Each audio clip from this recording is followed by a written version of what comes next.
Hello, residents of the Baltic Sea and its shores. I am one of the most endangered of sea animals, a Baltic seal.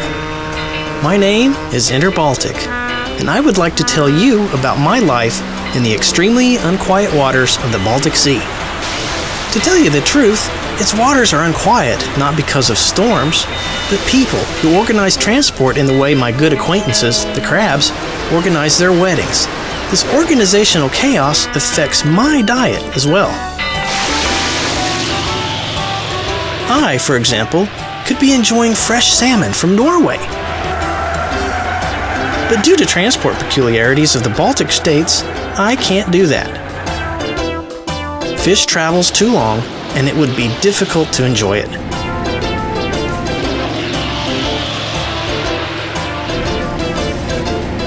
So I'm waiting here.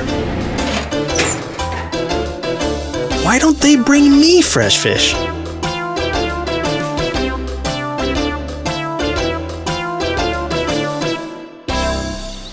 One of the main advantages of being a seal is that I don't always have to fish and can enjoy napping on the shore 70% of the time. On the other hand, life is not so lovely here.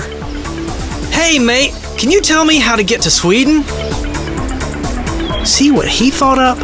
To go by lorry across the waves of the sea? But he is neither seal nor smelt. Let me tell you a wonderful story that is called Life After Intrerbaltic. Intrerbaltic is not only my name, but also the name of a project sponsored by Interreg 3B program and implemented by 43 partners from the entire Baltic region and Norway. The main aim of this project is to make the lives of seals better. Okay, let me explain what it is really about. The Intrerbaltic project is initiated on the assumption that there will be a huge increase in transportation and logistics related to the Baltic Sea region. This situation will affect business development and living conditions in general, thus calling for important political decisions. The main focus of the project will be to develop practical actions in a partnership between the public and private sectors based on a common strategic platform. The project complies with TEN, Motorways of the Sea, the Northern Dimension, and national and supranational politics and objectives. The project consists of 4 work packages, which will design common strategies and prerequisites for actions based on existing information and analysis,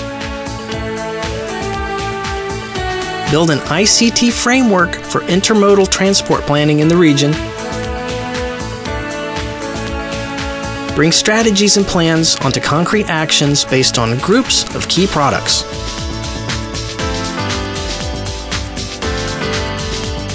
Here is the first of the main project aims.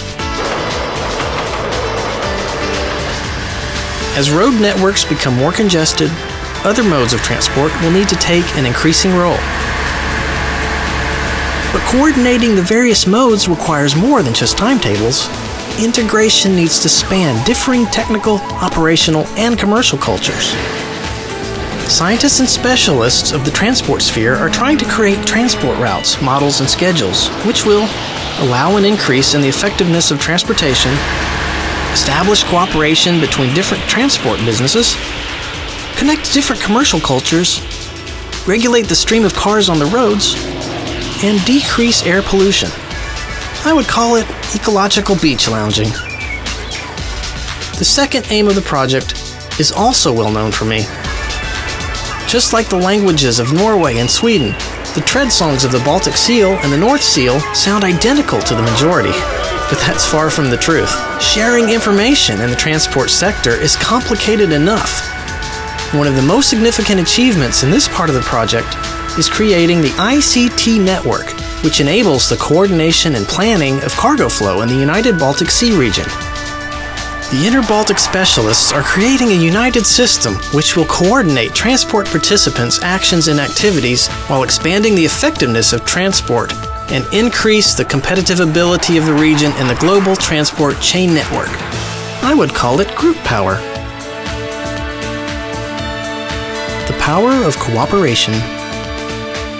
It is understandable that there are plenty of way outs able to change the Intrerbaltic project.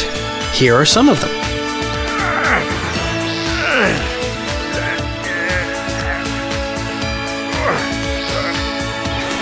Okay, let's don't toss about.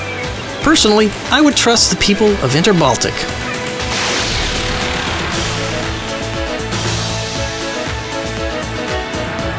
Intrerbaltic, the way to sustainable and effective transportation. For more information, go to www.intrerbaltic.net.